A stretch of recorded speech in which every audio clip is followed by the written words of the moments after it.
Je suis maire adjoint de Ciriat-sur-Ain et vice-président de la communauté de communes des Montbertians, qui est la communauté de communes en fait du canton d'Isère Nord. C'est des petites communautés de communes, dans la mienne en particulier. On a pu faire à 10 communes, celles du canton, ce que certaines communes du canton n'auraient pas eu les moyens de faire. Je suis président de la commission sociale, donc nous avons pu mettre en place un service de portage de repas. Si demain nous sommes absorbés avec 38 communes du Haut-Bugey dans l'agglomération d'Oyonnax, nous ne savons pas comment, par exemple, les routes pourront être entretenues dans certaines communes de notre canton.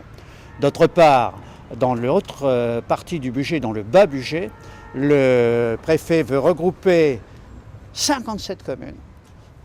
Donc je remarque que 57 et 38, ça fait 95 communes sur les 419 du département.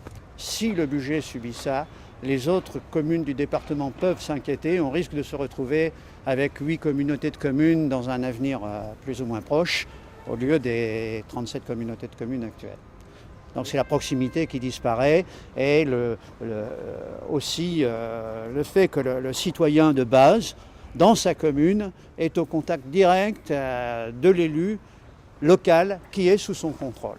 C'est bien une question qui est liée à l'Union européenne qui veut détruire les services publics et c'est ce qui s'est d'ailleurs passé au Portugal où on a fermé les bureaux de poste, on a fermé tous les services publics et en dernier lieu, quand il ne reste plus que celui-là, on finit par fermer la mairie. Jean-Luc Morier, mon suppléant, est bien connu dans le département de l'Ain comme défenseur de la Poste.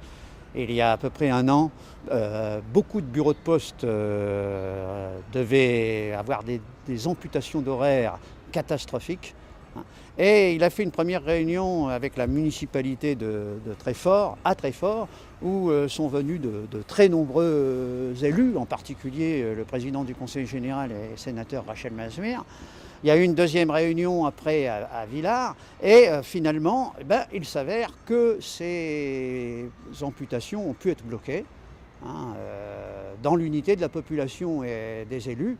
Le problème, c'est qu'on entend parler qu'à Ambérieu, par exemple, le nombre de préposés pourrait diminuer.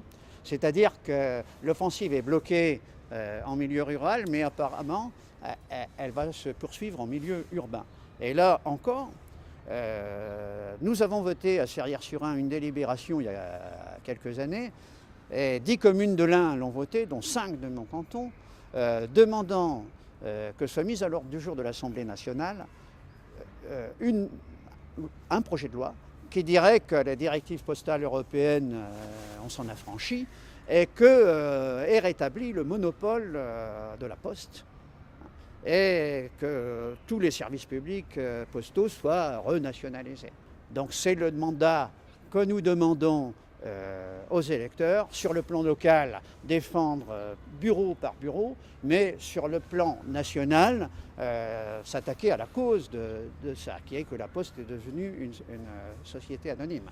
Cette campagne est une campagne d'organisation et je vous appelle à rejoindre les rangs du Parti ouvrier indépendant qui combat pour qu'on s'affranchisse des diktats de l'Union européenne et de la Troïka.